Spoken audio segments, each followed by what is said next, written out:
Bom dia a todos e a todas. Mais uma vez, muitíssimo obrigada a todos que estão nos acompanhando, seja no momento dessa gravação, seja um pouco mais tarde. Agradeço também a todas as equipes, na figura da Iara, da Secretaria da Mulher. Agradeço também a todos as parlamentares que vão se conectar na próxima 1 hora e meia, e as nossas convidadas que se dispuseram a estar aqui com a gente para debater um tema tão importante. Como eu dizia anteriormente, a gente vai falar aqui hoje sobre o auxílio emergencial e o impacto que essa política pública teve na vida das mulheres no ano passado e que nós esperamos que continue tendo nesse ano. Afinal de contas, o auxílio emergencial ele se encerrou em dezembro, mas a pandemia não terminou e, na verdade, estamos agora no seu pior momento. É importante reforçar que a conquista que nós tivemos de que as mães solos pudessem receber o auxílio no valor de R$ 1.200 e não no valor de R$ 600, essa foi uma conquista importante da nossa bancada feminina e é uma luta que nós devemos travar novamente quando o governo enviar a medida provisória que vai determinar os parâmetros do novo auxílio emergencial. Hoje, nós temos 11 milhões de mães solo no nosso Brasil. Bem mais da metade delas, 61%, são negras e 63% das casas chefiadas por mulheres negras estão abaixo da linha da pobreza. Então, é muito importante que a gente entenda esse recorte para que a gente possa desenhar uma política pública que, de fato, vai chegar em quem mais precisa. É importante também ressaltar que nossa vida, a vida das mulheres nunca foi fácil, mas que os últimos meses vêm sendo extremamente difíceis. Então, quando a gente fala, por exemplo, da jornada tripla, com trabalho, cuidado da casa, cuidado dos filhos, nós sabemos que mais da metade das mulheres, elas relatam que precisaram ter que cuidar de alguém da família durante a pandemia, então de uma criança, de um idoso, de um enfermo, e isso teve impactos gigantescos na intensificação dessa jornada tripla, em mulheres que, por exemplo, no mundo acadêmico, na média, publicaram menos do que antes da pandemia, enquanto seus colegas homens publicaram mais, e isso também tem impactos muito grandes na participação das mulheres no mercado de trabalho. Quando a gente olha para os dados da PNAD contínua, a gente entende que hoje menos da metade das mulheres estão participando, compondo a força de trabalho, e que esse é o menor valor que nós tivemos nos últimos 30 anos. Então, sim, o desemprego ele afeta a todos, mas ele afeta especialmente e muito mais as mulheres nesse momento de pandemia. A gente sabe também que um grave problema que se intensificou com a pandemia foi a questão da violência doméstica. Essa é uma das pautas que mais demandam energia da nossa bancada feminina. E é importante reforçar que quando a gente fala sobre auxílio emergencial, quando a gente fala sobre a expansão tão necessária do Bolsa Família, e aqui eu falo como presidente da Frente Parlamentar Mista em defesa da renda básica do nosso Congresso, que não dá para a gente pensar em um auxílio emergencial, não dá para a gente pensar em uma expansão do Bolsa Família, na criação de um programa mais robusto de renda básica, sem olhar para o recorte de gênero. Então, tentei acelerar aqui um pouco essa introdução, porque nós já estamos um pouco atrasados, mas acho que a mensagem mais importante esse debate é extremamente importante, ele chega em um momento muito oportuno, porque assim que a PEC emergencial for aprovada, caberá a nós, no dia de hoje, enquanto ela não é votada em segundo turno, lutar por um valor maior, porque o valor que está posto, ele não garante um auxílio digno para as famílias brasileiras, mas também lutar para que essa distribuição ela seja a mais justa possível e para que o recorte de gênero esteja no desenho dessas duas políticas públicas. Então, com isso, convido agora as nossas convidadas, que com toda certeza têm muito a contribuir para essa discussão, e na sequência vou convidando também os parlamentares presentes para que tragam as suas contribuições. Começo convidando a Luísa Nassif.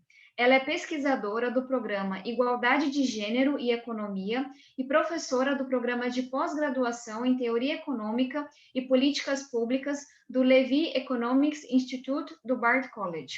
Ela é também pesquisadora associada do Centro de Pesquisa em Macroeconomia das Desigualdades, na FEA-USP, e possui bacharelado em Economia e mestrado em Economia pela Universidade Federal do Rio de Janeiro e PhD em Economia pela The New School for Social Research. Luísa, muitíssimo obrigada. A palavra está contigo. É uma honra poder começar esse debate com você. Muitíssimo obrigada a todas. Muito obrigada, deputada. Obrigada pelo convite, pela oportunidade de estar aqui hoje, fazendo essa parte desse debate tão importante. Eu vou abrir a minha apresentação. Vocês conseguem ver? Sim. Ótimo. Bom, então, eu queria começar expressando meus sentimentos de solidariedade com a família das mais de 268 mil vítimas de Covid-19 no Brasil. Só ontem a gente observou 1954 novas mortes. É o pior número que observamos até agora. Então, como a deputada disse, a gente está no pior momento da pandemia. E a gente sabe que a crise econômica no Brasil hoje, ela é resultado da crise sanitária. Ela não pode ser solucionada enquanto a crise de saúde não for contida. Até lá, as políticas precisam ser postas em prática para mitigar os efeitos que a pandemia tem sobre a economia. Então, me parece muito estranho ser necessário fazer uma defesa da importância da continuidade do auxílio emergencial nesse momento. Então, antes de eu falar da importância do auxílio emergencial para as mulheres, que é o tema de hoje, eu preciso destacar que o auxílio emergencial é uma medida de proteção à economia como um todo. Ele não apenas beneficia os beneficiários diretos do programa. Não existe conflito de interesse dos grupos beneficiados diretamente pelo programa auxílio emergencial e os interesses da economia como um todo. Existe uma complementariedade. Já com relação às mulheres, a gente tem estudos do mundo inteiro, no momento, que apontam para o fato de que elas estão sendo especialmente afetadas por essa pandemia. E, apesar disso, o Brasil nada ou pouquíssimo fez para protegê-las. Pelo contrário, por exemplo, apesar das evidências globais e nacionais de aumento da violência doméstica, como também a deputada já citou, durante a pandemia o Brasil gastou menos da metade do valor empenhado para políticas de combate à violência doméstica no período. Enquanto ao auxílio emergencial, eu ouso dizer que foi a única política social posta em prática durante a pandemia que foi capaz de mitigar alguns dos efeitos que essa crise teve sobre a desigualdade de gênero, apesar de não ter sido feita especificamente para apoiar as mulheres, mas no caso foi também ao levar em consideração as mulheres solo e o benefício especial para elas, né? As mães solo, desculpe. Então, o Covid-19 ele afeta as mulheres especialmente em termos econômicos. Como a ONU destaca, as mulheres estão perdendo mais renda, perdendo mais emprego, saindo em números mais altos da força de trabalho e sendo ainda mais sobrecarregadas com as responsabilidades das atividades domésticas, fato que a deputada também já citou aqui hoje. E as evidências para o Brasil apontam exatamente na mesma direção. E, além disso, a ONU aponta para o fato de que o Covid-19 terá impactos para o aumento do hiato da pobreza entre homens e mulheres. Então, para discutir essas questões especificamente voltadas para o Brasil, e para argumentar que o auxílio emergencial desempenhou um papel fundamental de proteção às mulheres durante a pandemia, eu apresento alguns dados da PNAD 2019 e da PNAD Covid. Então, esse primeiro gráfico que vocês observam foi feito em um estudo publicado como nota política do MAD-USP, no qual a gente compara a renda pré-crise, que são as colunas em verde aqui no lado esquerdo, a renda em maio, observada efetiva, usando a PNAD Covid, e a renda de agosto. E depois a gente compara isso com a renda do trabalho per capita por família, levando em consideração também o auxílio, por gênero e raça dos chefes de família. E o que a gente observa é que, para todos os grupos, houve uma queda muito expressiva entre o período pré-crise e maio. Mas houve também uma recuperação já entre maio e agosto. Só que essa queda ela é proporcionalmente maior para famílias chefiadas por mulheres negras, a queda entre pré-crise e maio. Como já disse, as mulheres perdem mais renda durante o emprego. Então, em termos proporcionais, essas quedas aqui das mulheres brancas e das mulheres negras é maior do que do homem branco. E também a recuperação entre maio e agosto, ela é mais lenta, ela é quase nula para as mulheres negras. No entanto, quando a gente leva em consideração o auxílio emergencial, esse impacto da perda da renda do trabalho, ela é completamente mitigada e superada para mulheres negras, mitigada para mulheres brancas e superadas para homens brancos. Então, aqui na direita, a gente faz uma comparação, levando em consideração quanto mais renda uma família chefiada por homem branco tem per capita do que uma família chefiada por mulheres negras, por exemplo. Então, antes da crise, esse valor era quase 2,5 vezes maior.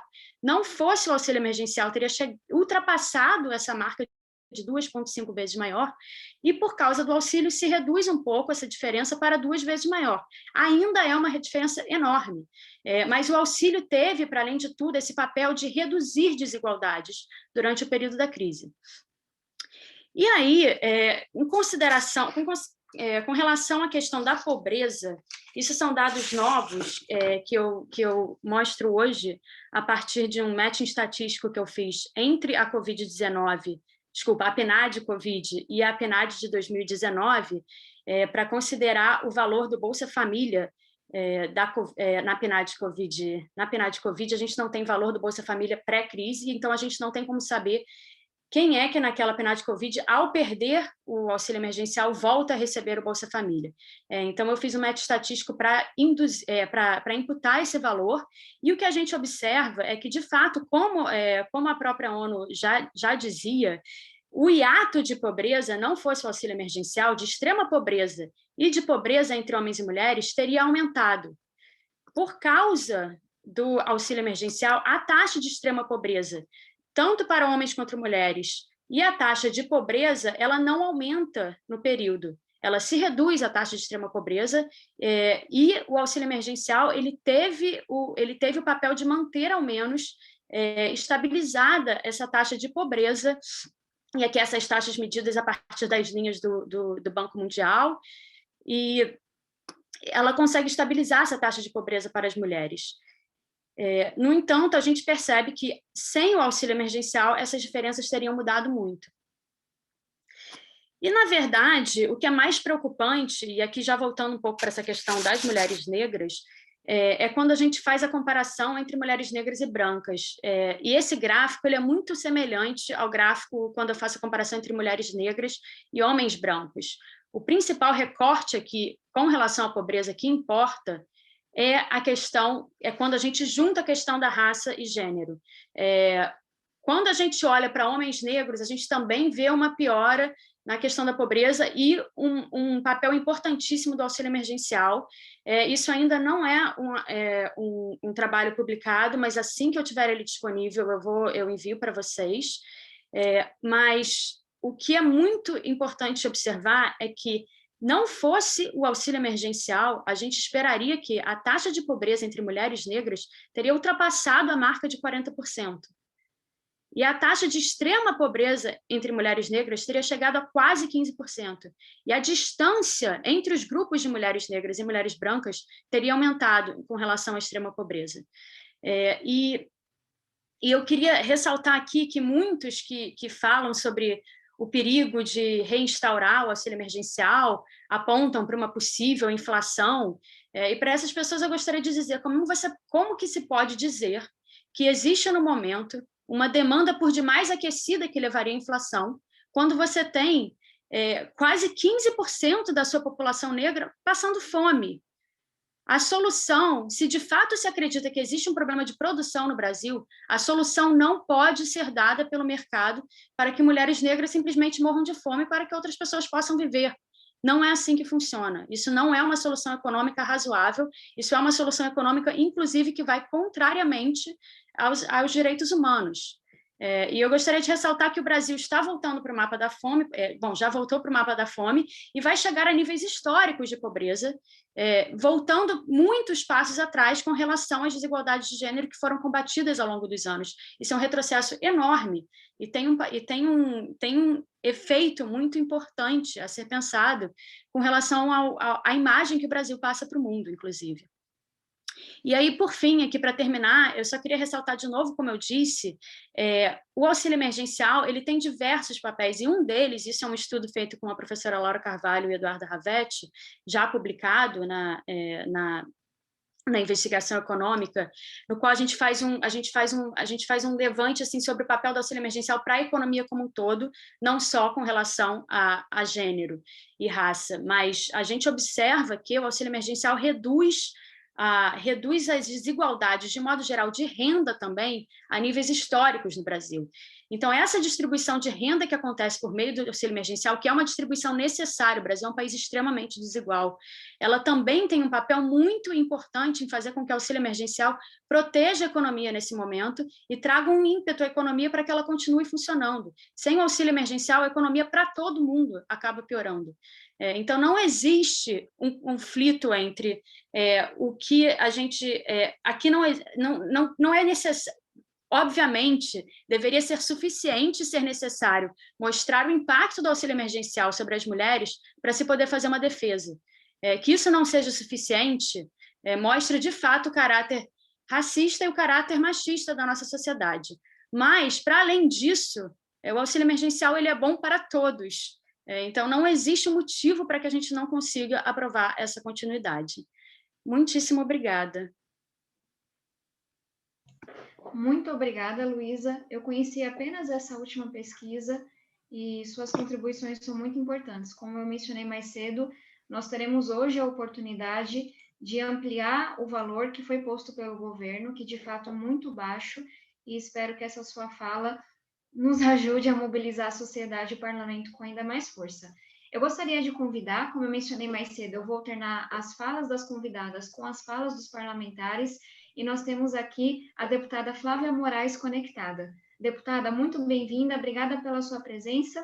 Lhe passo a palavra agora e, na sequência, eu vou convidar a Angélica, mas antes ler a biografia dela.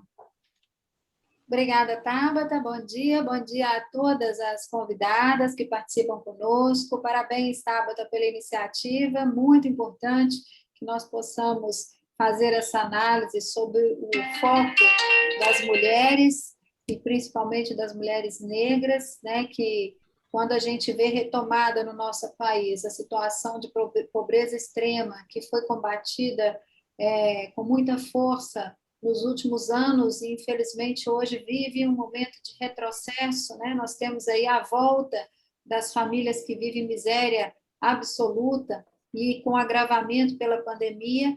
É muito importante que a gente possa fazer essa análise. Eu queria deixar aqui, compartilhar até com você, que é minha companheira de partido, a dificuldade que nós estamos tendo na votação dessa PEC emergencial, primeiro, pela redução do valor. Se nós formos pensar bem, R$600 não era suficiente para manter as despesas de uma família que vivia com salário mínimo. E para muitas famílias, os R$600 do auxílio emergencial foi a única renda que nós tivemos nesse período de isolamento social, de desemprego e de fechamento da economia. Então, com isso, nós sabemos que já era insuficiente os R$600. Hoje, nós temos aí, no momento agravado, nessa onda que nós temos que aumenta aí o número de mortes, muitos municípios retomando o isolamento, fechando a economia. Nós temos aí a perspectiva da retomada num valor muito menor, que não vai resolver muita coisa e que ainda vem acompanhada, condicionada à aprovação na mesma PEC de várias retiradas de direitos, de várias categorias de trabalhadores, de contenção de gastos de todos os sentidos. Na verdade, um trenzinho da alegria da maldade, né, que veio junto com a votação dessa PEC emergencial. Então, a gente sabe que nós ficamos entre a cruz e a espada, mas nós sabemos que esse texto é o único que nós temos. Se não for isso, nós não temos nada. Então, pode ser menos, mas pode ser aí a única coisa que nós vamos ter aí para essas famílias que estão em situação de extrema miséria. É muito triste a gente ter que escolher entre o menos pior. Nós podíamos ter uma política, como eu vejo em outros países. Minha filha mora no Canadá, as famílias são pagas para ficar em casa, recebem para ficar em casa com dignidade, e a gente vê aqui a nossa situação tão diferente.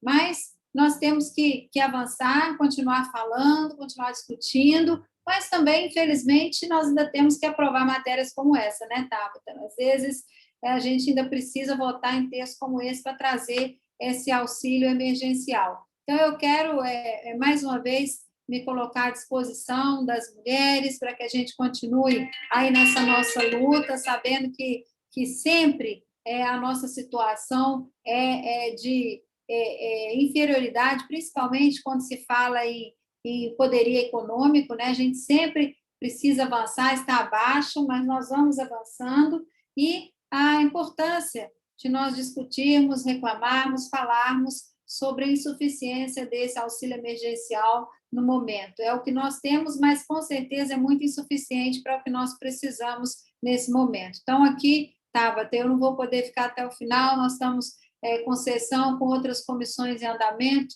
mas eu quero deixar aqui o meu apoio à iniciativa e também a esse debate, a construção dessa linha de pensamento que defende principalmente a melhoria das condições econômicas das mulheres brasileiras.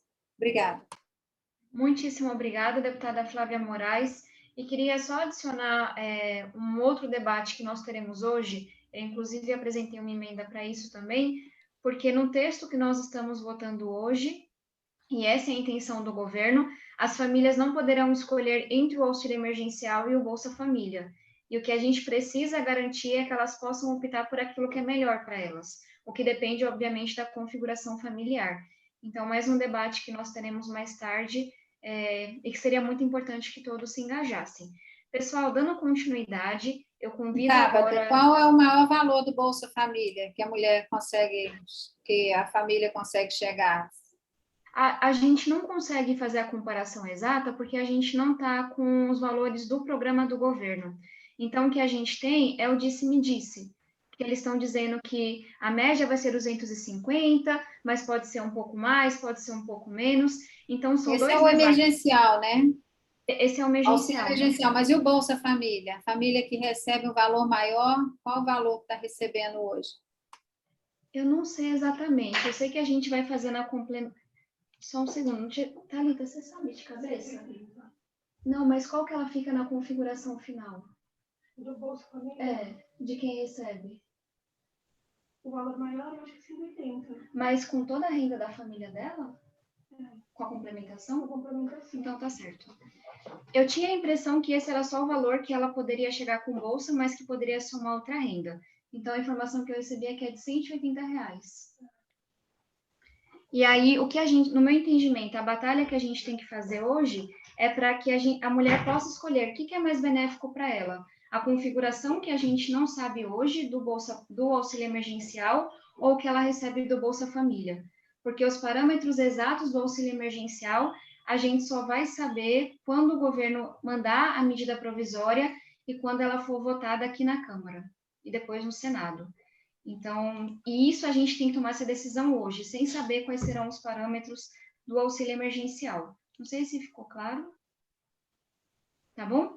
Pessoal, eu aproveito para cumprimentar a deputada Carmen Zanotto, que se conectou aqui também, mas vou dar prosseguimento, como eu estava dizendo, para a gente trazer uma convidada e, na sequência, uma parlamentar para fazer a sua fala. Eu convido agora a Angélica Abreu, ela é doutoranda e mestra em Sociologia e Direito pela Universidade Federal Fluminense. Ela é bacharela em Direito pela mesma instituição, é pesquisadora sobre políticas públicas de igualdade racial do Programa de Pesquisa para o Desenvolvimento Nacional, na Diretoria de Estudos e Políticas Sociais do Instituto de Pesquisa em Economia Aplicada, o IPEA, que fica aqui em Brasília. Ela é advogada do Conselho Regional de Psicologia do Distrito Federal. Angélica, muitíssimo obrigada pela sua presença, obrigada também por ter topado falar um pouquinho mais tarde. Eu lhe passo a palavra agora e a gente dá continuidade ao debate. Ótimo. Bom dia a todas e a todos. Vocês estão me ouvindo, né? Tudo ok com o áudio? Ótimo. Quero agradecer imensamente o convite, a oportunidade de estar aqui com mulheres tão potentes nessa data extremamente significativa e que possamos aqui trocar e, obviamente, juntar forças e conhecimento para a gente seguir nessa luta de igualdade, tanto de gênero quanto de raça. Bem, eu trouxe aqui alguns dados, algumas perspectivas de uma pesquisa que ainda está no Prelo, no IPEA, sobre o impacto da Covid na população, tanto negra quanto das mulheres. São 2 capítulos do Boletim de Políticas Sociais, que deve sair aí até o primeiro semestre, mas eu antecipo aqui alguns dados, algumas percepções dessa nossa pesquisa. Eu vou pedir 5 minutos a mais à deputada Tabata, porque eu cronometrei um pouco aqui, eu vou gastar talvez 15, 17 minutos, mas não 20, tudo bem? Então, a respeito dessa pesquisa sobre o impacto da pandemia, né? Eu quero, nesse primeiro momento, fazer essa perspectiva mais holística, mais global, sem entrar especificamente no auxílio emergencial, eu vou trazer isso posteriormente, mas é importante tecer essas percepções sobre o impacto da pandemia sobre a mulher e sobre a mulher, principalmente sobre a mulher negra, que é o estrato social mais vulnerabilizado, para que a gente compreenda a importância da instituição e, obviamente, da continuidade do auxílio emergencial. Então, o impacto na pandemia sobre a vida das mulheres é a perda de ocupações, porque se deu de forma mais intensa para as mulheres, ampliando a já histórica e perene desigualdade de gênero nas taxas de desemprego brasileiras. Além disso, as mulheres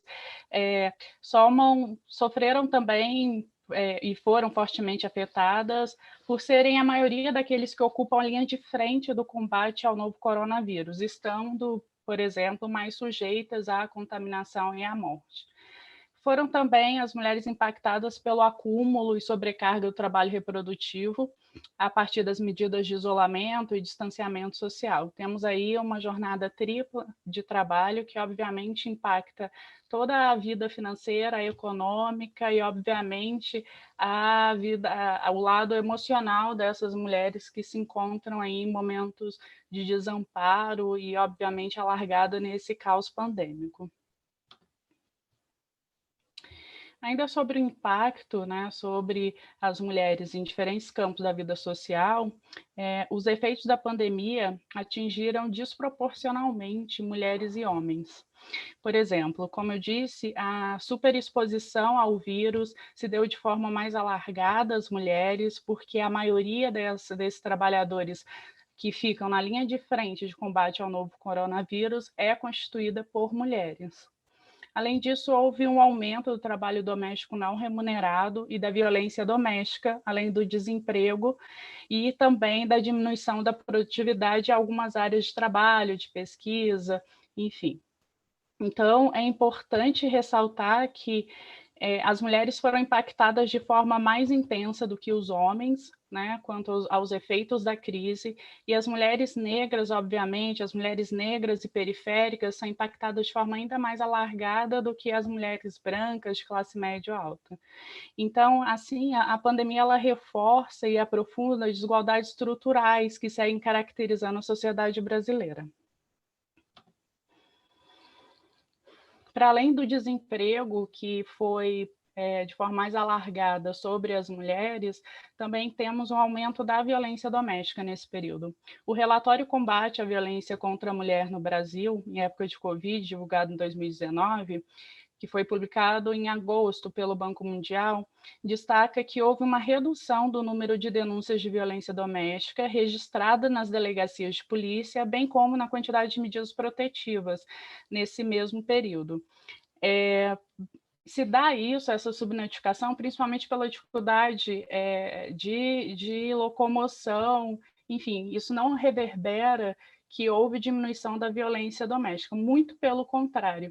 Ainda nessa pesquisa, divulgada pelo Banco Mundial, ressalta que pode ter havido um aumento do número de subnotificação de casos, e o documento aponta ainda que em março e abril de 2020 houve o crescimento de 22,2% do número de feminicídios e aumento de 27% das chamadas direcionadas ao Ligue 180, em relação ao mesmo período de 2019. Ou seja, apesar de ter havido um menor registro dessa violência doméstica através de registro de ocorrência e de quantidade de medidas protetivas, isso não reverbera a realidade, já que o aumento da violência doméstica foi mais alargado nesse período.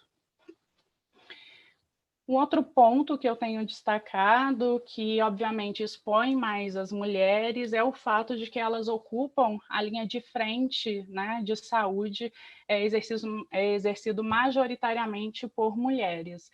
Então, na área da saúde, e quanto mais precarizada a relação, mais a incidência de mulheres negras e menos a incidência de mulheres brancas. Então, na área de saúde, por exemplo, as mulheres brancas representam 54%, as mulheres negras 46%.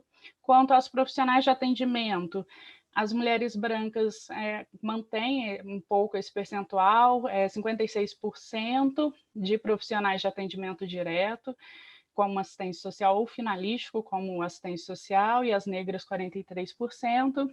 Dirigentes de serviço de saúde, as mulheres brancas representam 65% e as mulheres negras a faixa de 34%.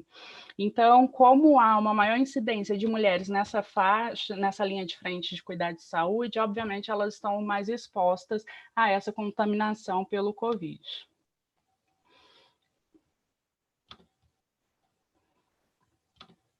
Então, os impactos da crise sanitária, eles podem ser suscitados da seguinte forma. As mulheres são mais impactadas porque oferem rendimento menores em suas ocupações, porque possuem menos economias de reserva, como poupança e outros investimentos, estão desproporcionalmente presentes na economia informal, possuem menos acesso à proteção social, têm maiores chances de serem sobrecarregados com trabalho doméstico e de cuidado não remunerado e assim terem de deixar o mercado de trabalho, e também são a maioria das famílias monoparentais. Nesse ponto, é fundamental ter o recorte e o maior valor para famílias monoparentais no que se refere ao auxílio emergencial. O auxílio emergencial, como a gente sabe, foi essencial para garantir níveis mínimos de renda para as ocupações informais, às quais as mulheres, principalmente as mulheres negras, estão expostas, né? Foi instituído por meio da Lei 13.982 de 2020, que é destinado aos cidadãos e cidadãs que, desprotegidos socialmente, se encontram em situação de extrema vulnerabilidade no contexto da pandemia. E foi no âmbito dessa importante política que a dimensão de gênero parece ter sido pensada, né? Uma vez que também se constitui como público beneficiário as mulheres chefes de famílias monoparentais, né, as mães solos, que podem contar com benefício em valor dobrado, o que reforça, obviamente, a urgência para que esse valor seja mantido e implementado. Ainda sobre o auxílio emergencial, de acordo com essa normativa, o benefício ele seria garantido aí no valor de R$600, né? Foi 1.200 para as mulheres de famílias monoparentais nas 3 primeiras parcelas, depois houve uma diminuição do valor para o valor de R$300, e agora está cogitando aí o valor de 375 para mulheres de famílias monoparentais, mas aí o valor estaria em torno de R$250, né, se a gente contar desde do primeiro nível de pagamento até o último. Então, em setembro de 2020, o benefício ele foi estendido até o final do ano, mas o valor diminuiu para apenas R$300, o que tem gerado uma série de críticas, né? Uma vez que a instituição do benefício, no valor original, foi capaz de evitar, em certa medida, uma queda ainda maior do que o 9,7% verificada no PIB brasileiro, entre o segundo e o primeiro trimestre de 2020. Então, é isso. Além de ser uma política pública de distribuição de renda, ela também é uma política pública que pode motivar aí, ou manter o PIB não tão diminuído quanto se esperava. Como eu disse, foi das causas para que a queda não fosse ainda mais acentuada desse PIB, né? Que no primeiro e o terceiro semestre de 2020 estava na casa de 9,7%. Além disso, o auxílio emergencial ele foi capaz de proporcionar redução da pobreza via acesso de renda. Nesse estudo do IPEA, constatou que entre os domicílios de mais baixa renda, os rendimentos em julho de 2020 atingiram 124% do que seriam com as rendas habituais, e que 6,5% dos domicílios brasileiros, o que gira em torno aí de 4,4 milhões, sobreviveram em julho de 2020 apenas com os rendimentos do auxílio emergencial. A gente teve uma dificuldade de conseguir os dados do auxílio emergencial desagregado por cor, raça e gênero. O acesso aos dados sobre a concessão de auxílio emergencial desagregados por cor, raça e gênero dos beneficiários ainda é pouco transparente, e não temos informações que permitam identificar a quantidade de mulheres e negros que tenha recebido alguma parcela do auxílio emergencial. Contudo, a gente conseguiu alguns dados diante do cenário de maior precariedade de inserção desses dois grupos, ou seja, como a mulher e a população negra está mais sujeita às vulnerabilidades do mercado, tanto social e econômica, esses dois grupos é de se esperar, né, que a maioria dos beneficiários sejam, então, mulheres e integrantes da população negra. Então, diante essa dificuldade de transparência desses dados desagregado por cor, raça e gênero, não é possível saber qual o percentual do conjunto de beneficiários potenciais já teve acesso ao benefício, ou ao menos teve o acesso aprovado, ainda que não tenha conseguido recebê-lo. Mas conseguimos saber a quantidade de mulheres que foram identificadas como elegíveis a acessar o benefício. Segundo dados do Ministério da Cidadania, ela correspondia a 55,5% do total do público-alvo do auxílio emergencial, o que equivale aí a 37,8 milhões de mulheres. Outro indicador possível de ter conhecimento mostra que entre 10 e 11 milhões de mulheres chefes de famílias monoparentais foram contempladas a cada mês com benefício de R$ 1.200 entre a concessão da primeira e da quinta parcela. Esse valor de 1.200 foi referente às 3 primeiras parcelas, né?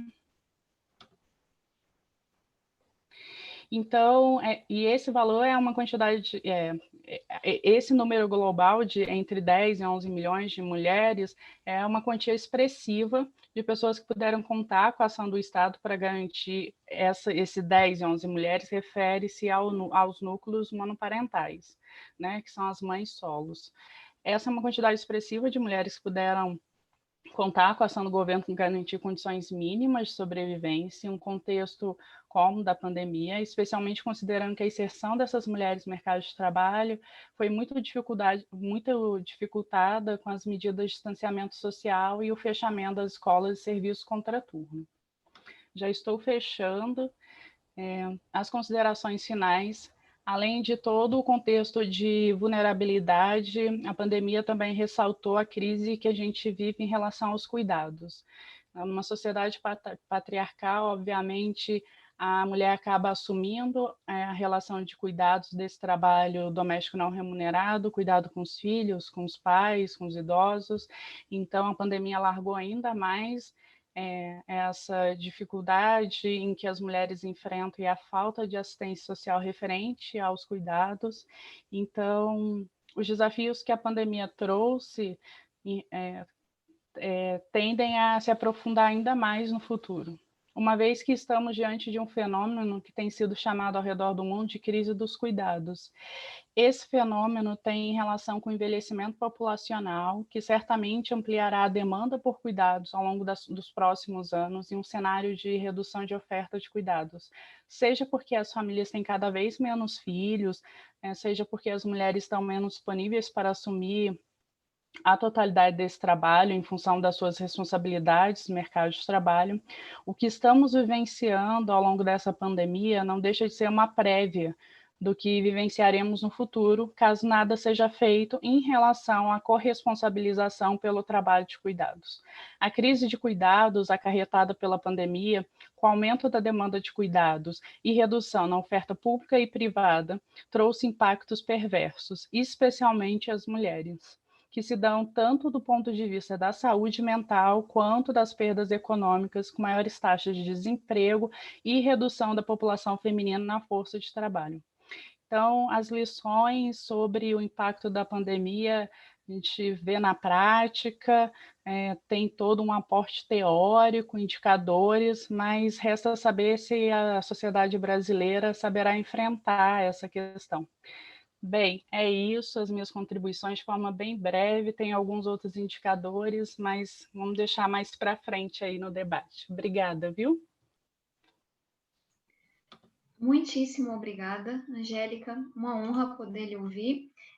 Queria só fazer alguns registros. Primeiro, não sei se a deputada Flávia ainda está conectada, mas eu consegui checar e, de fato, a gente não consegue saber quanto que uma família que está na extrema pobreza vai receber pelo Bolsa Família, porque a intenção do Bolsa é que, quando a gente olha para cada membro da família, que a renda mensal per capita seja R$ 89,00. E aí não há limitação na extrema pobreza para o número de dependentes. Então, é por isso que eu não consigo lhe dizer quanto que cada família na extrema pobreza recebe pelo Bolsa Família. Quando a gente fala das famílias que estão abaixo da faixa da pobreza, existe um valor máximo de R$ 212,00, porque aí sim há uma limitação no número de dependentes. Então, a gente sabe que entre a extrema pobreza e a pobreza, o valor máximo é de 212. Para quem está abaixo, eu realmente não consigo lhe dizer, porque aí depende da composição familiar. E aí, os dados que o Ministério vem divulgando, que o governo vem divulgando, é que o auxílio, com o valor que foi aprovado no Senado, seria entre 175 e 375. Ou seja, é sim possível que uma família se beneficie mais optando pelo auxílio emergencial, em alguns casos, e pelo Bolsa Família, em outros. Então, como a gente tem essa imprevisibilidade, por isso que é tão importante que ela tenha opção entre o auxílio ou entre o Bolsa, o que for maior para ela. E aí, de novo, reforçando a nossa segunda batalha para que esse valor seja maior. A gente sabe que o Bolsa está completamente defasado e desatualizado.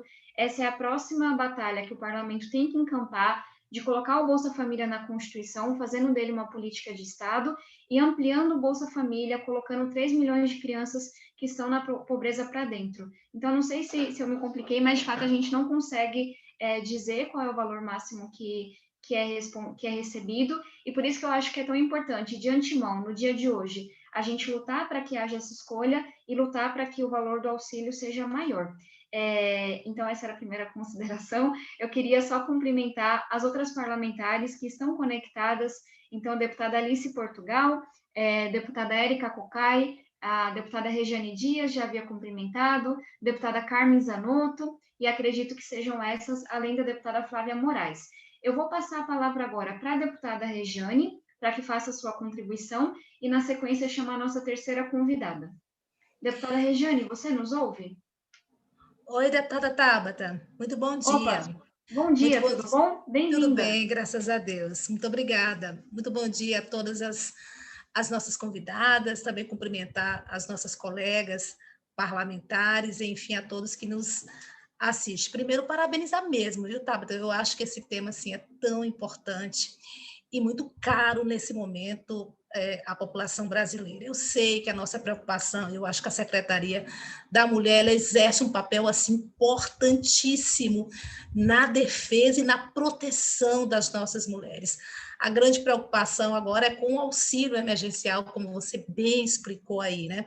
O rebaixamento desse valor. Inclusive, deputada, eu até apresentei 2 projetos de lei, e um é no sentido de que o governo federal venha desonerar os tributos federais com relação à cesta básica, né? Que hoje é em torno de R$ 500, sem falar no botijão de gás, que só aumenta esses preços e chega aí tem lugar que chega até a R$ 110, né? Agora, imagina uma família viver, minha gente, com apenas R$ 250, né? Não tem como, não tem. E a nossa preocupação maior é com as mulheres chefes de família. Já tivemos o avanço, né, no primeiro auxílio emergencial, onde as mulheres chefes de família pudessem aí receber em dobro.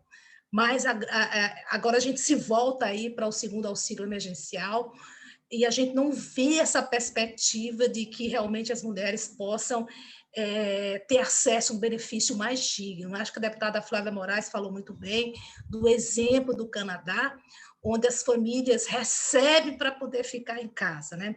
O governo agora americano liberou trilhões também para aquecer a economia, mas também para proteger as famílias. E aqui as pessoas estão passando fome, estão passando necessidade.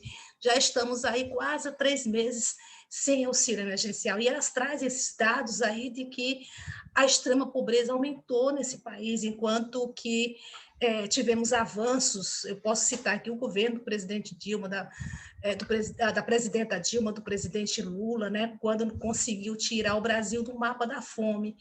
E agora, com o agravamento dessa pandemia, só piorou essa situação que já vinha, né, pelos dados que você já colocava aí, até com relação ao Bolsa Família, essa preocupação de tornar ele uma política pública de Estado, ou seja, assegurar ele na Constituição. Vejo aí a sua luta para isso.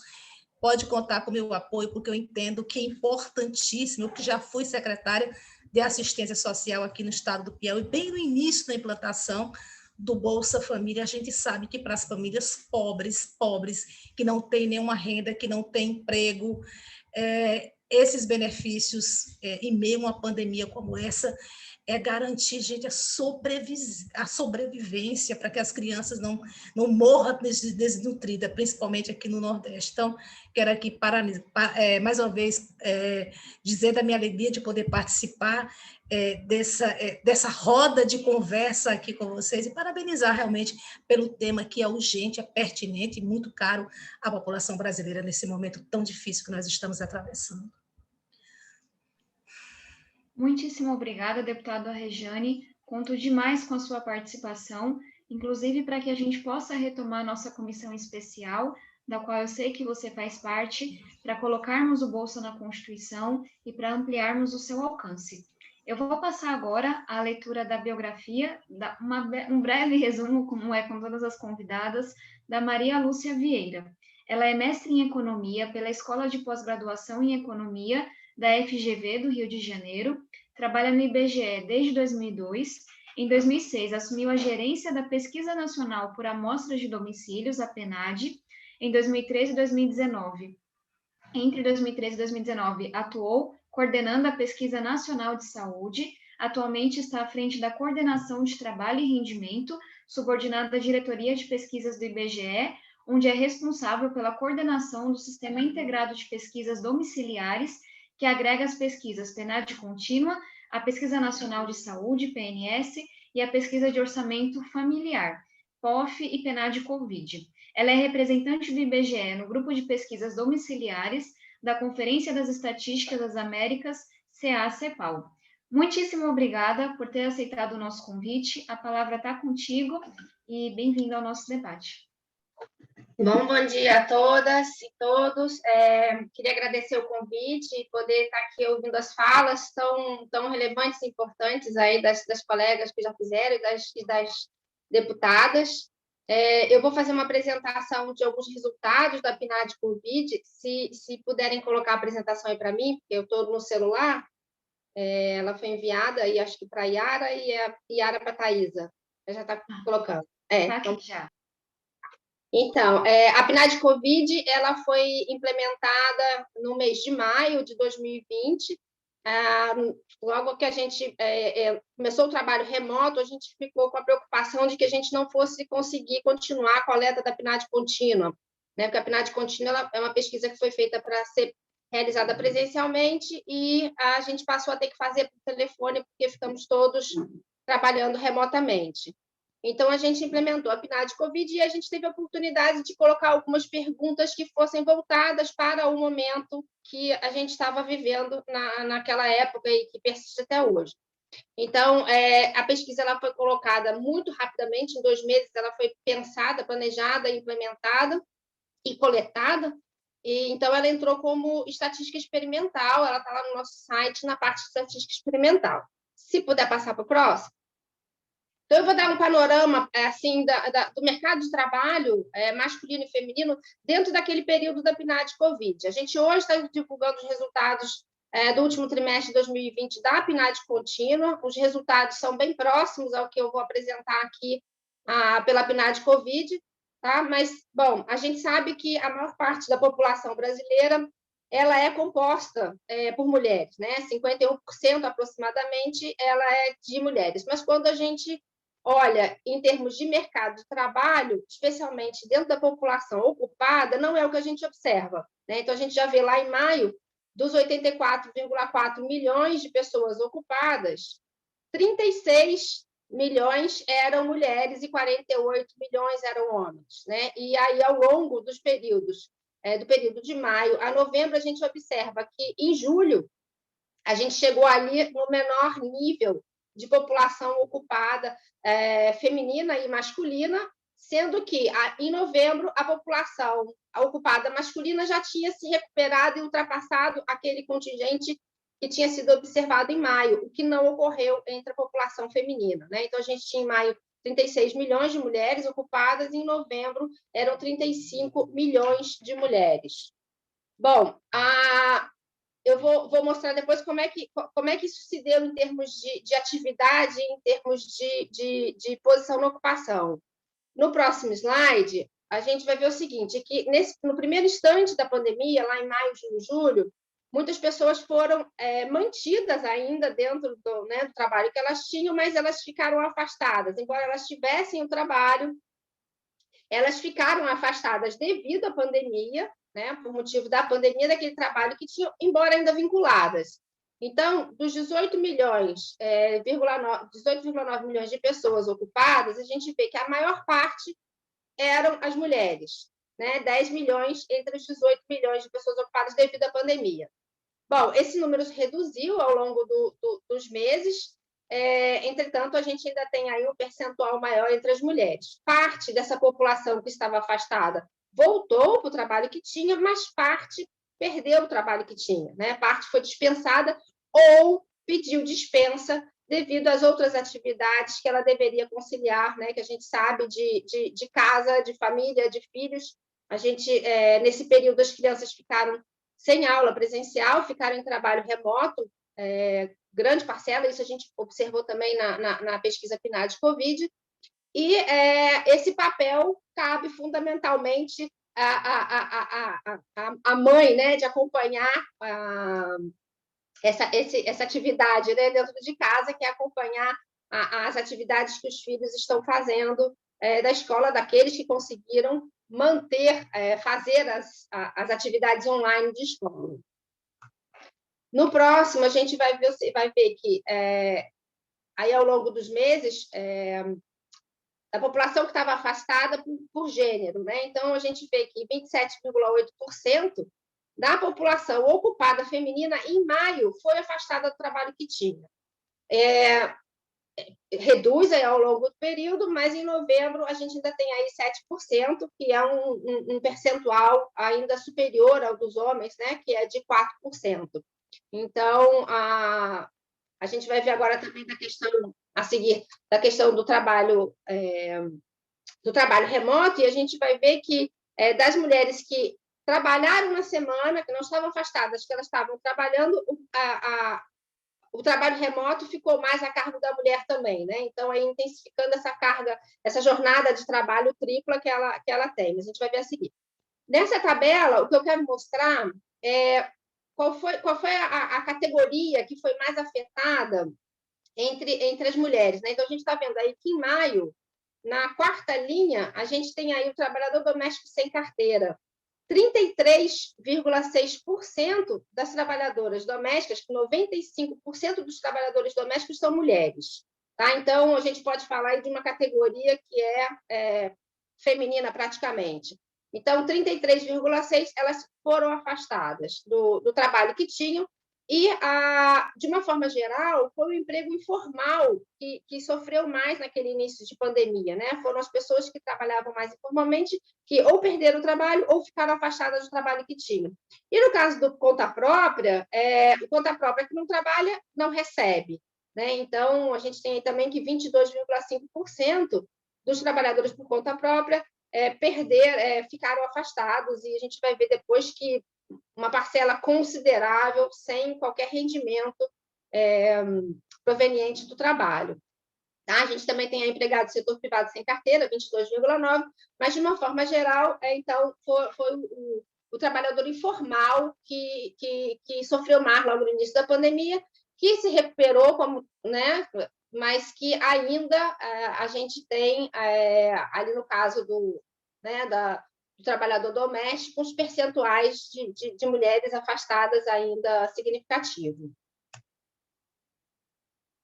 Então, esse gráfico a seguir, ele mostra justamente isso. Das pessoas que foram afastadas do trabalho que tinha, quantas ainda continuaram tendo algum tipo de rendimento? Então, lá em maio, daquele percentual de pessoas que ficou afastada, 51,3% ficou sem qualquer rendimento proveniente do trabalho. Tá? Em novembro, a gente ainda tinha aí cerca de 20% de pessoas que estavam afastadas do trabalho e que não recebiam dinheiro do trabalho, não recebiam rendimento proveniente do trabalho. Bom, e aqui o gráfico é sobre a questão do trabalho remoto, que a gente vê aí que, né, em 17,9% das mulheres ocupadas estavam trabalhando remotamente. Esse percentual em novembro é de 12,9%, ainda bastante superior ao percentual observado aí para os homens, de 6,5%, né? Então, que é o que intensifica ainda mais os trabalhos que a gente desenvolve, as atividades que a gente desenvolve, tanto em termos de trabalho, quanto em termos de cuidar da casa e da família.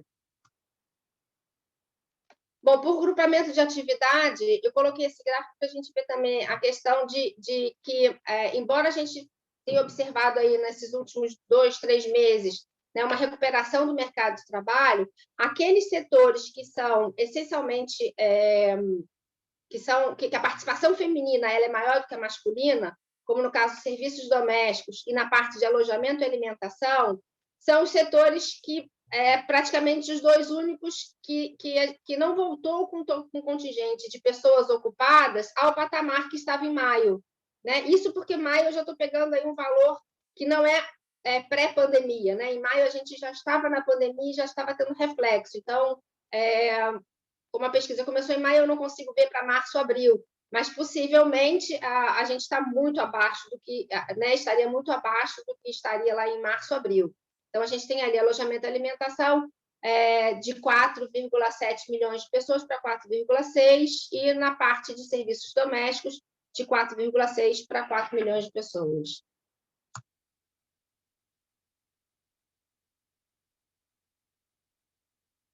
Pode passar para a próxima.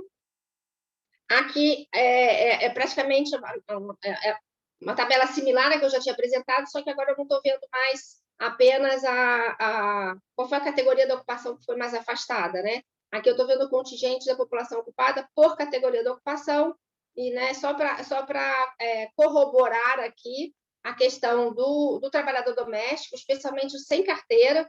A gente está observando isso também na PNAD contínua.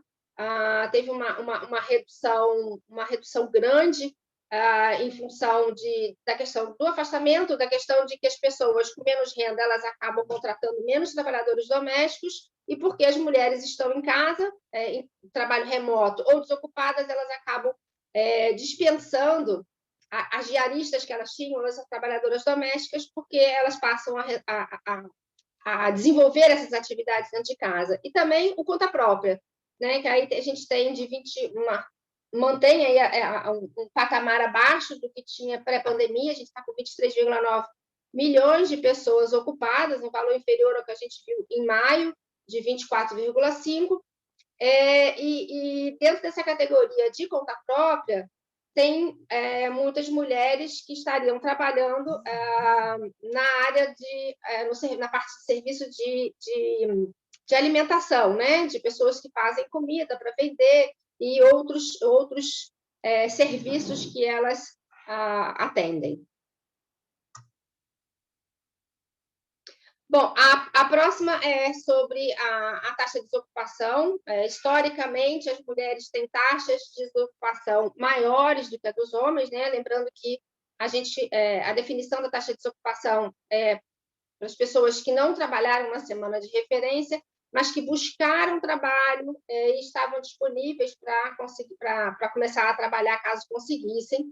Então, a gente observa um número... a gente vai ver pode passar para o próximo, por favor? Aí a série da taxa de desocupação por gênero, e aí tem a gente observa aí todos os meses, observa na PNAD contínua, já observava na PNAD tradicional, taxa de desocupação superior para as mulheres do que para os homens. Em maio, essa diferença estava em cerca de 3 pontos percentuais, em novembro, essa diferença está em cerca de 6 pontos percentuais. Tá? Então, isso se deve também um pouco ao retorno dessas mulheres ao mercado de trabalho. No próximo slide, a gente vai ver a população fora da força. Quando as pessoas não estão ocupadas nem desocupadas, elas são consideradas fora da força de trabalho, né? Então, para que ela saia da força de trabalho, ela precisa ter tido uma busca efetiva por trabalho para poder passar a ser considerada como desocupada.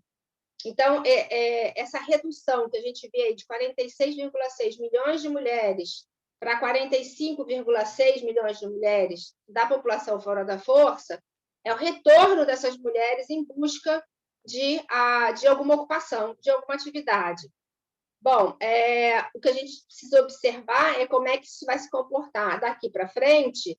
Se essas mulheres elas vão ser incorporadas, se vai ter demanda pela mão de obra delas, né? Se elas vão ser incorporadas ao mercado de trabalho, porque elas já estão voltando a ofertar, uma parcela delas já está voltando a ofertar a mão de obra delas no mercado de trabalho.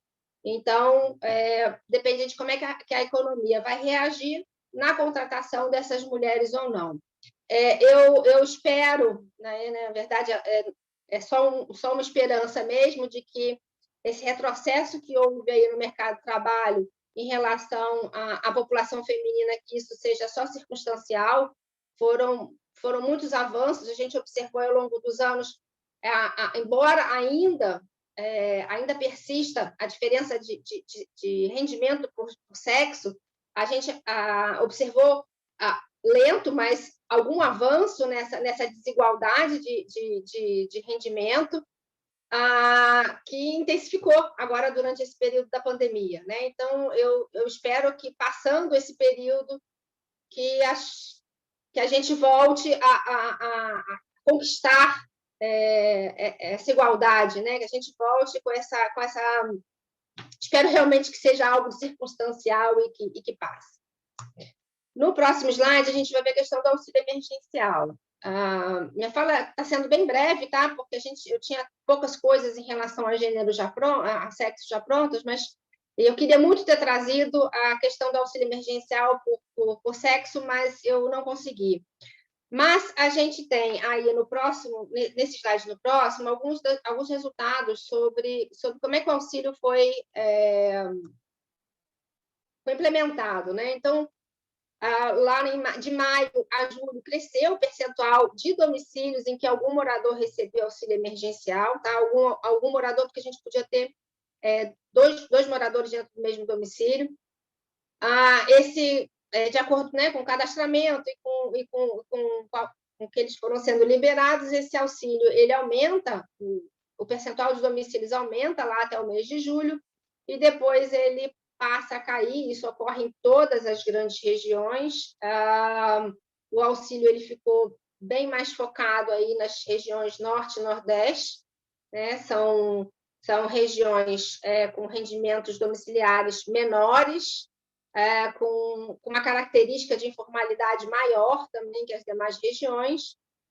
E a gente tem ali do lado os valores médios do auxílio que foram concedidos ali nos meses de maio a novembro. Então, em maio foi de R$ 871, em agosto chegou a R$ 923 em média, em novembro já tinha tido, né, redução e as pessoas já estavam recebendo menos R$ 558 em média para o Brasil.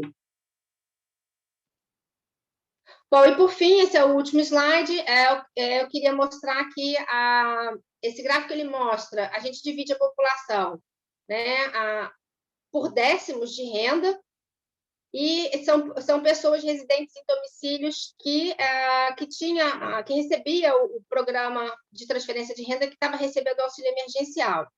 Então, só para esclarecer essa tabela, a gente tinha 211 mil pessoas residentes no total da população. Desses 211 milhões de habitantes, 21 milhões morava em domicílios cujo rendimento domiciliar per capita estava ali nos 10% das pessoas mais pobres, e 84% desses domicílios alguém recebia o auxílio emergencial. Tá? Então, no segundo décimo, 81,4% recebia. O que eu quero mostrar com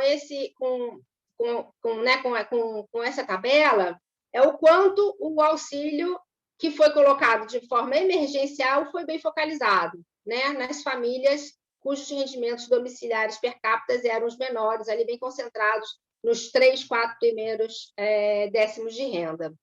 Tá? A gente tem ali também, meu tempo já acabou, a gente tem ali também a questão do percentual de domicílios que recebiam, por décimos de renda, que recebia o BPC e algum outro benefício. Tá?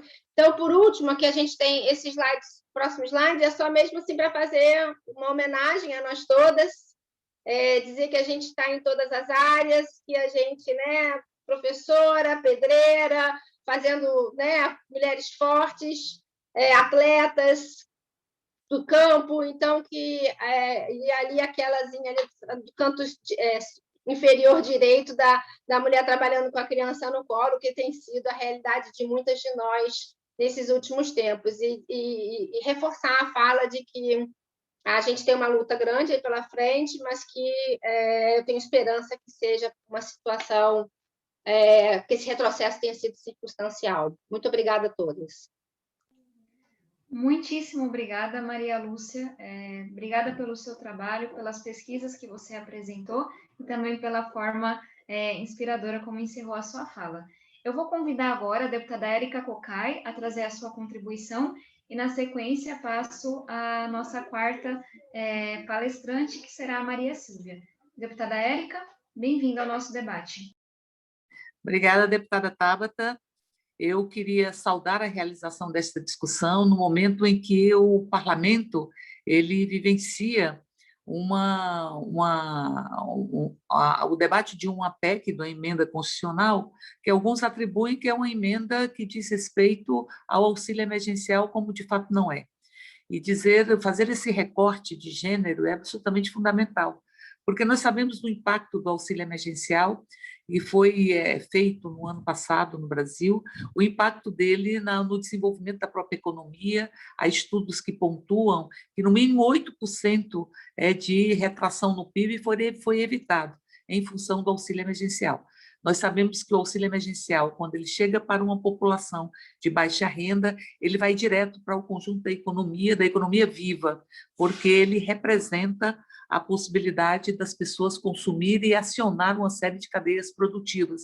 Então, nós temos plena convicção da importância do auxílio emergencial e temos plena convicção da sensatez da fala de Simone de Beauvoir, quando diz que se uma crise atingir todas as pessoas, vai atingir inegavelmente mais as mulheres, porque as mulheres vêm de uma história de violação de direitos que é construída e tecida com a lógica patriarcal, a ausência de luto do colonialismo, onde os donos da terra também se sentiam donos das pessoas, das mulheres, das crianças, e, portanto, há um processo de desumanização simbólica que o sexismo, a misoginia, o patriarcalismo constroem com relação às mulheres. Uma desumanização simbólica que pontua é quando nós temos que lutar para que nossos corpos sejam nossos corpos, a nossa fala seja a nossa fala, o nosso querer seja o nosso querer e o nosso sentir e pensar sejam nossos. Então, portanto, essa condição de sujeito que nos faz humanos, ela foi uma condição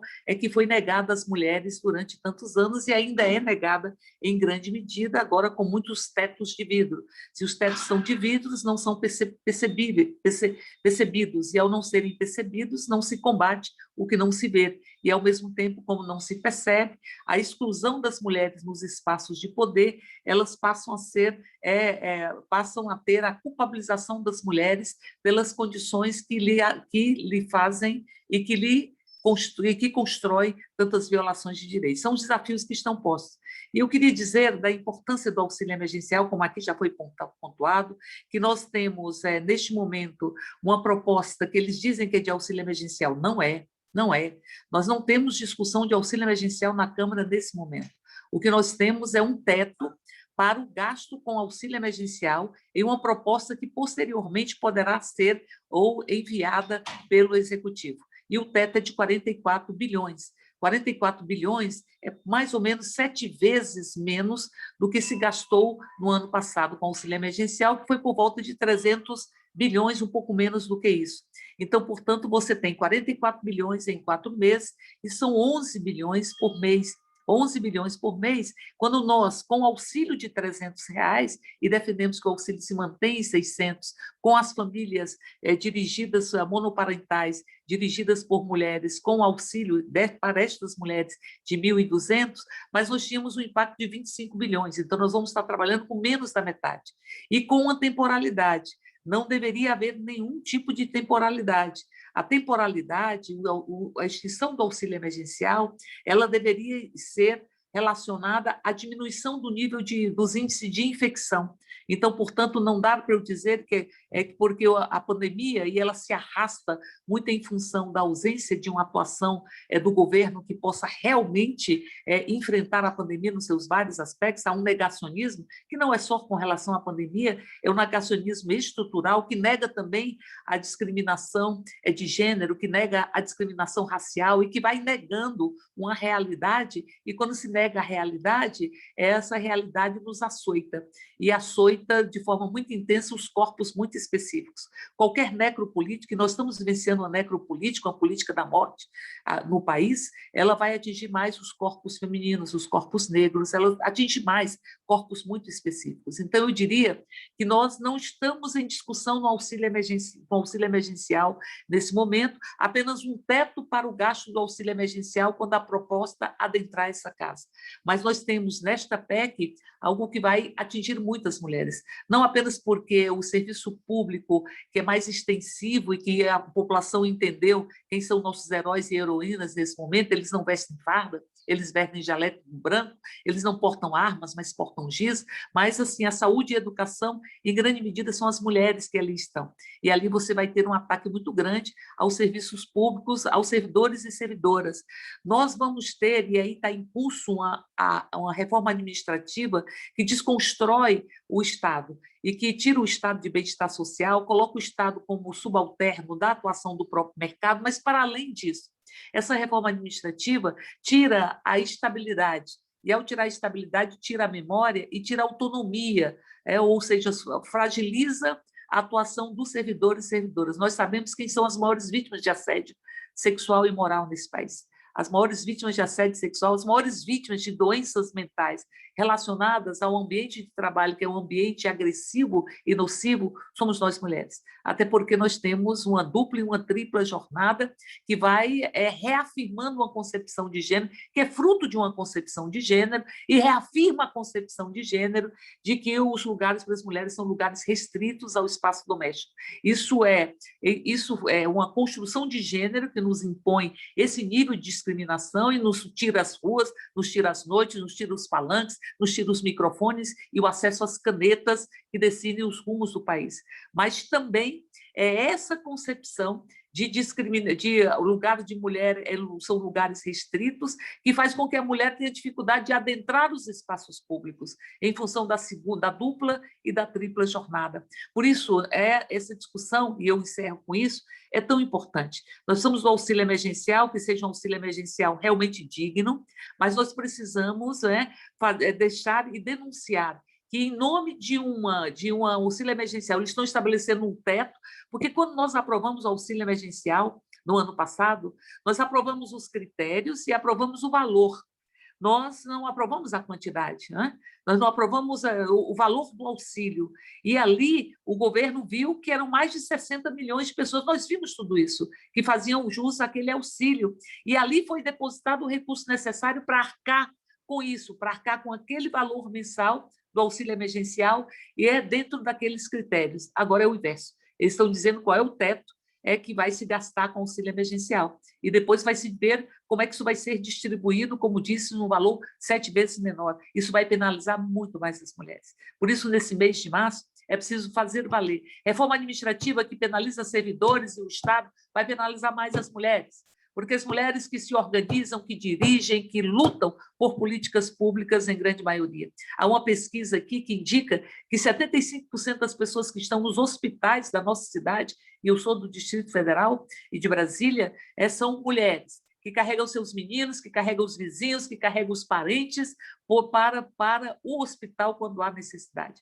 Portanto, quem está nas escolas, olhando os meninos, como estão se desenvolvendo as meninas e participando do dia a dia escolar, também são as mulheres.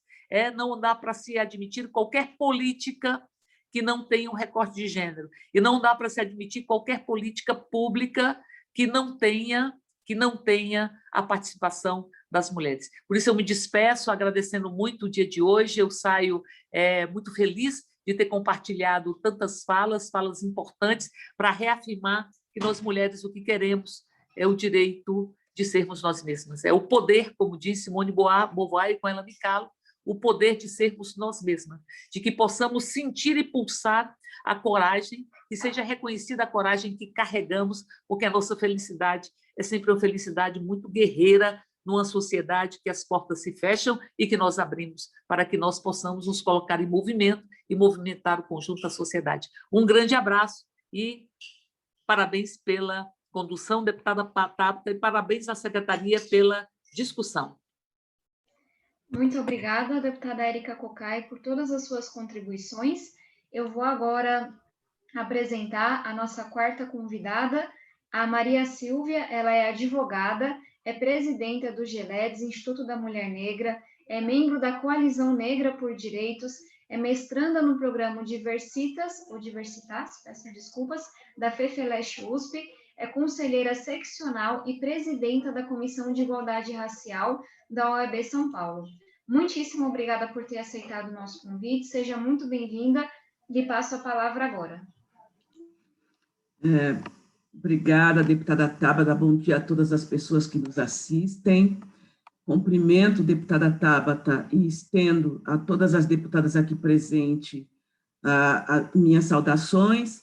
Parabenizo a Secretaria da Mulher aí e a bancada feminina pela iniciativa desse debate e agradeço o convite para que a Coalizão Negra por Direitos estivesse presente nessa discussão sobre o auxílio emergencial e o impacto na vida das mulheres.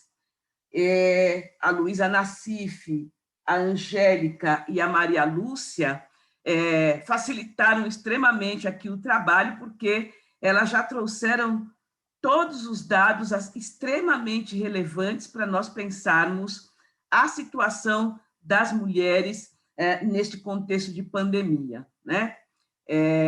E aí a minha fala vai ser muito breve, porque não vou precisar trazer essa série de dados, né, que foram levantados aqui.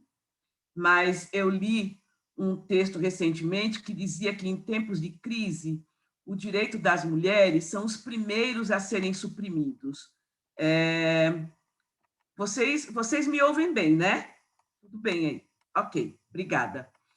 E aí, é preciso dizer o óbvio, né? Nesses tempos de crise sanitária em que estamos vivendo, as pessoas mais vulneradas, com os direitos violados pela falta de políticas sociais, são as mulheres, principalmente mulheres e meninas negras. E isso já foi demonstrado aqui através de todos os dados, todos os números que foram apresentados.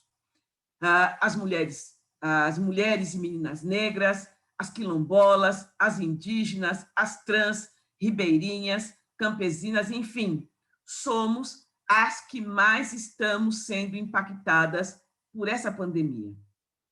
Essa crise sanitária veio colocar um holofote no enorme fosso das desigualdades e precariedades e as condições de vida, né, de quase metade da população brasileira, mas principalmente as iniquidades que assolam a vida de negros e negras. E a Oxfam já denunciava o tamanho dessas desigualdades sociais no Brasil muito antes dessa pandemia.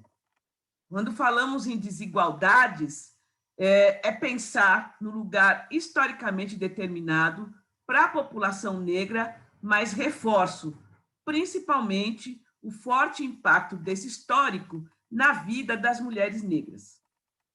Nós verificamos lá no início de 2020, e aí esses números oscilaram bastante, que cerca de 47 milhões de pessoas estavam cadastradas no Bolsa Família e praticamente 90% eram mulheres. A maioria das pessoas inscritas no CadÚnico, há um ano atrás, eram mulheres negras com renda de até R$ 285, mais ou menos, para o núcleo familiar. Naquele momento, uma população de quase 46 milhões de pessoas, números que também não são exatos no Brasil, não se enquadravam nas regras para recebimento do auxílio emergencial e não estavam em nenhuma lista do governo. Eram os invisíveis para esse cadastro. As pessoas desempregadas, autônomas, que ficaram sem renda por causa da pandemia, que viviam nas ruas, ou melhor, em situação de rua, enfim, e que dependiam e dependem da ajuda do governo, né, e desse auxílio emergencial por uma questão de sobrevivência. Com esse cenário de crise sanitária, foi instituída, como sabemos, a política pública do auxílio emergencial pela Lei 13.982, que se destinava a minimizar os efeitos sociais e econômicos trazidos pelas medidas restritivas e protetivas necessárias à contenção da pandemia.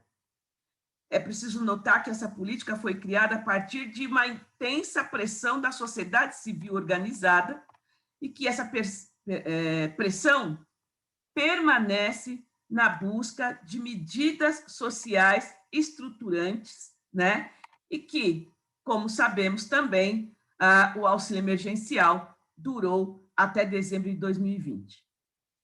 A Maria Lúcia já trouxe aqui dados do IBGE, falando da questão de desemprego, não é? E da forma desproporcional como esse desemprego impacta homens e mulheres, não é? E já foi falado aqui também da a desproporção, né, desses impactos quando traçamos o quesito raça-cor sobre esses dados, né? Então, enquanto o índice para pretos e pardos está aí na média de 17,8% e 15,4%, respectivamente, dessa taxa de desempregos, a taxa para brancos fica em mais ou menos 10,4%. Isso se deve, e já foi dito aqui, porque a pandemia atingiu principalmente as atividades com maior participação da população negra e parda, que é o comércio, o trabalho doméstico, mais de 1 milhão de trabalhadoras domésticas, né, ficaram desempregadas, a maioria chefes de família sem outra fonte de renda, serviços, construção civil, enfim.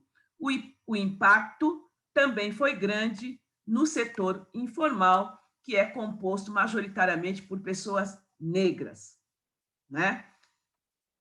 Nesse contexto, um ano depois se completa, né? E a negligência com o controle desta crise pandêmica é alarmante. Chegamos aí à casa de 1.954 pessoas mortas em um único dia por Covid-19. E, nesse momento, o governo acena com o auxílio emergencial, que vai variar entre R$ 175 e R$ 375, a depender de critérios estabelecidos para a aplicação desta política e apenas 4 parcelas. As mulheres negras, já foi colocado aqui, representam o principal grupo em situação de pobreza no Brasil. É o matriarcado da miséria, como bem pontuou Sueli Carneiro em um texto de mesmo título, escrito em setembro do ano 2000. O racismo estrutural é fator determinante das desigualdades que impactam a vida da população negra, mas de forma muito desproporcional à vida das mulheres negras. E esse texto de Sueli Carneiro, que completa 21 anos, é de uma atualidade assustadora e extremamente agravada pela pandemia. Neste momento de grave crise sanitária, que coloca o Brasil no lugar de ameaça global, a Coalizão Negra participa e articula a campanha A Renda Básica que Queremos, reivindicando do governo a criação de uma política nacional de renda básica, como estratégia central para a redução dos impactos da pandemia, impedindo, assim, que milhões de brasileiros e brasileiras convivam com a fome e sejam cruelmente lançados aos índices de pobreza e de extrema pobreza, com destaque, novamente, para a gravíssima situação de meninas e mulheres negras. É estarrecedora a dinâmica de contaminação e mortalidade por Covid-19 entre as pessoas negras. Essa tragédia espelha o histórico de racismo e segregação social e racial na sociedade que atinge a população negra nas zonas urbanas e rurais. Os indicadores epidemiológicos disponíveis que identificam a cor-raça dos óbitos e da contaminação têm atestado que esses têm sido mais prevalentes entre a população negra que entre a população branca, e que a indisponibilidade de atendimento adequado na rede pública de saúde tem mais impacto negativo sobre a população pobre e negra deste país. Por esses motivos, a Coalizão Negra por Direitos exige que os governos federal, estadual e municipal assumam como prioridade a ampla cobertura vacinal da população e adotem protocolos e recomendações da OMS para conter a disseminação do Covid-19. Neste contexto de crise sanitária, exigimos com maior vigor, que o Sistema Único de Saúde tenha recursos orçamentários e quadro técnico profissional condizentes com sua missão constitucional de prover assistência de saúde pública e adequada à população brasileira. É pela vida de milhões de brasileiras e brasileiros que a Coalizão Negra por Direitos reivindica a manutenção do auxílio emergencial e ampla política de vacinação contra a Covid-19. Julgamos ser possível contar com a sensibilidade, responsabilidade e comprometimento das senhoras e senhores parlamentares frente a esse cenário desafiador. Por fim, a Coalizão Negra por Direitos não abre mão da luta pelo estabelecimento de uma política de renda básica permanente como forma de garantir à sociedade brasileira uma alternativa de superação das consequências sociais e econômicas da Covid-19. Então, como eu coloquei, deputada Tabata e todas as outras deputadas e as minhas colegas aqui que falaram antes de mim, a fala delas foi bastante importante, trouxeram já os dados, né, para embasar a atuação das senhoras aí na Secretaria da Mulher, e a minha fala seria muito breve. Eu agradeço mais uma vez a oportunidade. Muito obrigada, Maria Silvia, por trazer essa fala tão importante, tão poderosa, e aproveito para agradecer à Coalizão Negra por Direitos, que é um membro muito importante da nossa Frente Parlamentar Mista em defesa da renda básica e que vem lutando arduamente, inclusive realizando atos aqui no Congresso para que a gente tenha a prorrogação imediata do auxílio emergencial. Eu passo a palavra agora para a deputada Carmen Zanotto. Muito obrigada, deputada, seja muito bem-vinda, e na sequência nós seguiremos para o encerramento. Muito obrigada, nobre deputada Tabata, que está presidindo os trabalhos da nossa Secretaria da Mulher, do coletivo de mulheres da nossa casa, com esse tema tão importante da renda básica no momento da pandemia.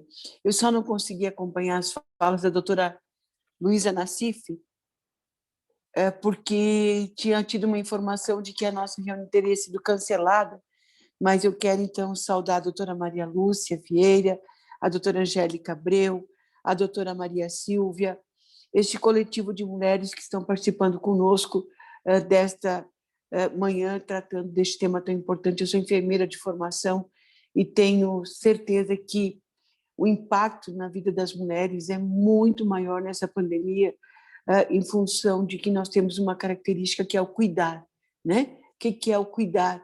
É o proteger. Então, além da gente estar no mercado de trabalho, além da gente ser dona de casa, nós somos cuidadoras por natureza, de filhos, de companheiros, de familiares. E esta pandemia, mais do que nunca, está trazendo esse cuidado com mais intensidade, sem remuneração. Então, a gente está tendo mais jornadas de trabalho para dar conta. O auxílio emergencial que estamos deliberando na PEC 186 é longe do auxílio emergencial, que é o nosso desejo. No nosso partido, por exemplo, Cidadania, ainda em maio de 2020, a gente pediu a prorrogação do auxílio emergencial de R$600. O que foi mantido foi um auxílio emergencial de R$300. Agora a gente corre o risco de ser um pouco menos, mas assim como na saúde, deputada Tabata e colegas deputadas que estão nos acompanhando ainda, até porque a gente já está em processo de sessão e com votações, as colegas devem já ter também se retirado para poder acompanhar o nosso plenário. A situação é muito mais complexa em todos os segmentos. A gente corre o risco de mais desemprego para as mulheres que têm seus pequenos negócios, que recorreram a financiamentos e que a sua pequena confecção de pães, de bolachas, a sua pequena confecção de costura, empregando outras mulheres, foram recorrer a financiamentos, e esses financiamentos já estão iniciando daqui a pouquinho os pagamentos, os vencimentos deles, e nós estamos aí nessa segunda onda da pandemia muito mais violenta do que aquilo que nós vivemos em 2020. Gente. Ela está atingindo a família como um todo, e óbitos de famílias, ou seja, pai, filhos, esposo, esposa, o número de jovens que estão indo para as UTIs, o número de recém-nascidos infectados é muito grande. Por isso, a gente precisa, com muita intensidade e muita força, continuar lutando, tá? Para que a gente possa ter, a partir do parlamento, todas as iniciativas para garantir o maior número possível de vacinas, garantir o acesso a um leito de UTI, um acesso a um leito hospitalar para aqueles que precisam de atendimento médico hospitalar e, acima de tudo, também o acesso à alimentação na mesa, por mais básica que essa alimentação seja, ou seja, precisamos, neste momento é o que nós temos, é esta PEC para votar, mas que a gente não desista de continuar lutando, que a gente não desista de uma renda básica digna para as famílias brasileiras, em especial para as pessoas menos favorecidas, porque só assim elas poderão sobreviver. Muito obrigada e parabéns por estar coordenando esse trabalho, e parabéns à fala dessas mulheres advogadas, economistas, porque lugar de mulher é onde elas desejam estar, e vocês estão aí nos representando no IBGE, nos movimentos sociais, no IPEA, enfim, mulheres que estão fazendo a diferença no nosso país. Obrigada por terem estado conosco na manhã de hoje. Muito obrigada, deputada Carmen Zanotto, pelas suas lutas, pela sua fala. Em seu nome, agradeço a todas as parlamentares que participaram desse debate. Agradeço mais uma vez as nossas convidadas, Angélica, Luísa, Maria Lúcia, Maria Silvia. Foi um prazer e uma honra poder debater com vocês hoje. Agradeço pela paciência com a tecnologia e com o atraso que tivemos e me coloco inteiramente à disposição. A Yara já colocou aqui no chat que ela vai recolher os estudos, as apresentações que foram trazidas, para que a gente possa distribuir entre todas. Um ótimo dia. Carmen, Flávia, que ainda estão aqui, Regiane, simbora para a luta, que vai ser grande hoje, e eu deixo um abraço apertado em todos vocês.